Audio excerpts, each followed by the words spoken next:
বৃষ্টি পড়ছে, খিদেও পেয়েছে, হাতে ভীষণ কম টাইম, কি করা যায় বলো তো? কি আবার, অবভিয়াসলি গোবিন্দভোগ চালের খিচুড়ি আর বেগুনি। ব্যাস, যেমন বলা তেমন কাজ। কেটে নিলাম আলু, কুমড়ো, ফুলকপি, মূলো, বরবটি আর টমেটো। ব্যাস, গোবিন্দভোগ চাল, মুগ ডাল আর ছোলার ডাল, এতেই হয়ে যাবে সুস্বাদু একটা দারুণ খিচুড়ি গোবিন্দভোগ চাল। মুগ ডালটা ভালো করে কড়াইতে, খালি কড়াইতে ভেজে নেবো।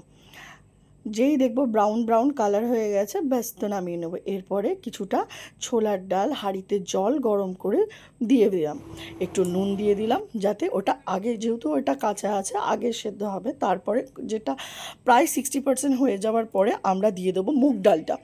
মুগ ডালটা বেশ জমে গেছিলো ধুয়ে নেওয়াতে, দিয়ে তারপরে দিয়ে দিলাম কেটে রাখা সবজিগুলো, আস্তে আস্তে সব দিয়ে দিলাম সবজিগুলো, টমেটোটা দিয়ে দিলাম, বরবটি দিয়ে দেবো, সব সবজিগুলো দিয়ে আমি কিছুক্ষণ আরেকটু নুন দিয়ে ঢাকা চাপা দিয়ে সেদ্ধ করে নেবো।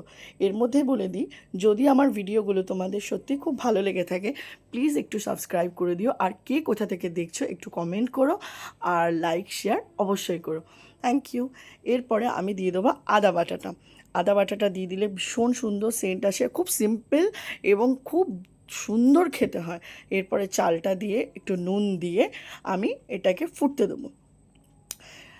ব্যাস, অনেকটা ফুটে গেছে, যেই দেখবে প্রায় 65% কি 70% হয়ে গেছে, তখন আমি হলুদটা দিয়ে দেবো। হলুদটা দিয়ে ভালো করে নাড়িয়ে নেবো, যাতে হলুদটা ভালো করে খিচুড়িটার সাথে মিক্সড হয়ে যায় আর এর কাঁচা গন্ধ না আসে। এই কড়াইটাতে আমি দিয়ে দেবো একটু তেল গরম করে, তেজপাতা, শুকনো লঙ্কা, জিরে, ভালো করে ফুটিয়ে এরপরে আমি দিয়ে দেবো খিচুড়ির মধ্যে, দিয়ে ভালো করে সোমবার দেওয়া হয়ে গেলে এর মধ্যে আমি বাদাম ভেজে এবং কিছু সয়াবিনও দিয়েছিলাম, দিয়ে ভালো করে মিক্সড করে নেবো। মিক্সড করে নেওয়া হয়ে গেলে তৈরি হয়ে যাবে আমাদের সুস্বাদু খিচুড়ি। এর মধ্যে আবার 1 চামচ আমি ঘি দিয়েছিলাম, ওটা আমার শ্যুট করা হয়নি, বাট আমি দিয়েছিলাম, ভীষণ সুন্দর খেতে হয়েছিল।